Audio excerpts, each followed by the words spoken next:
genre de choses, en plus des ressources classiques comme le pétrole et le gaz. Et la Russie va en avoir 53%, et la Chine fera partie du consortium avec elle.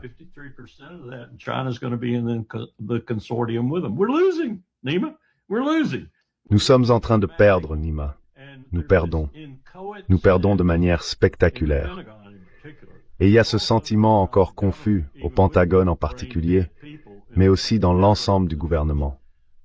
Même avec ces gens sans cervelle au poste de secrétaire, ceux qui occupent encore des fonctions relevant de leurs compétences et qui font réellement des choses, savent qu'ils sont en train de perdre. Et ils ne savent pas comment gérer ça, quoi faire. Et ils ont un commandant en chef totalement incompétent qui leur donne des directives. Carl, vous avez peut-être vu, désolé de vous interrompre, hier vous avez peut-être vu l'American Meteorological Society et la NOAA, l'Administration nationale des océans et de l'atmosphère. La NOAA avec laquelle j'ai travaillé pendant très longtemps. Il y a là-bas de très très bons scientifiques.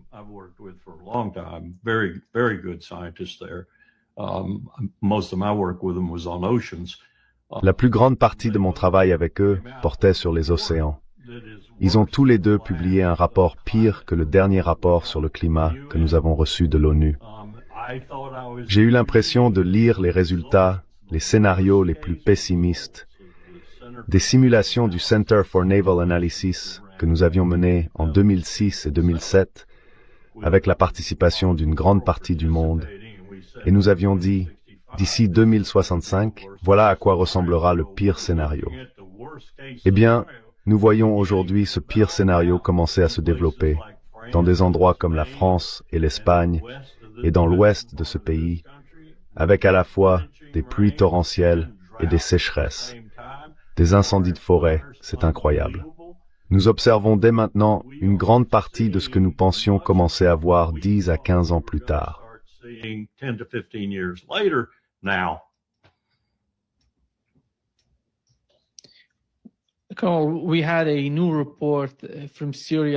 Colonel, nous avons eu un nouveau rapport venant de Syrie.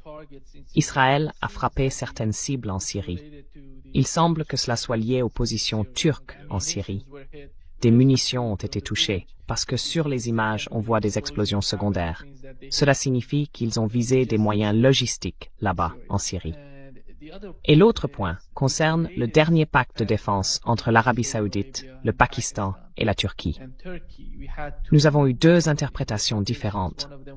L'une venait d'Anthony Blinken, qui citait un article de Fareed Zakaria. Il disait, en gros, que nous sommes en train de perdre, que ces pays trouvent leur voie en Asie occidentale, et il avertissait l'administration Trump. D'un autre côté, on a vu Donald Trump lui-même s'exprimer hier. Il a déclaré « Je suis totalement d'accord avec ce nouvel accord.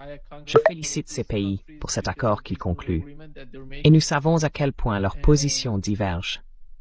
Par exemple, comme vous le voyez, ils ne sont pas du même côté en Syrie.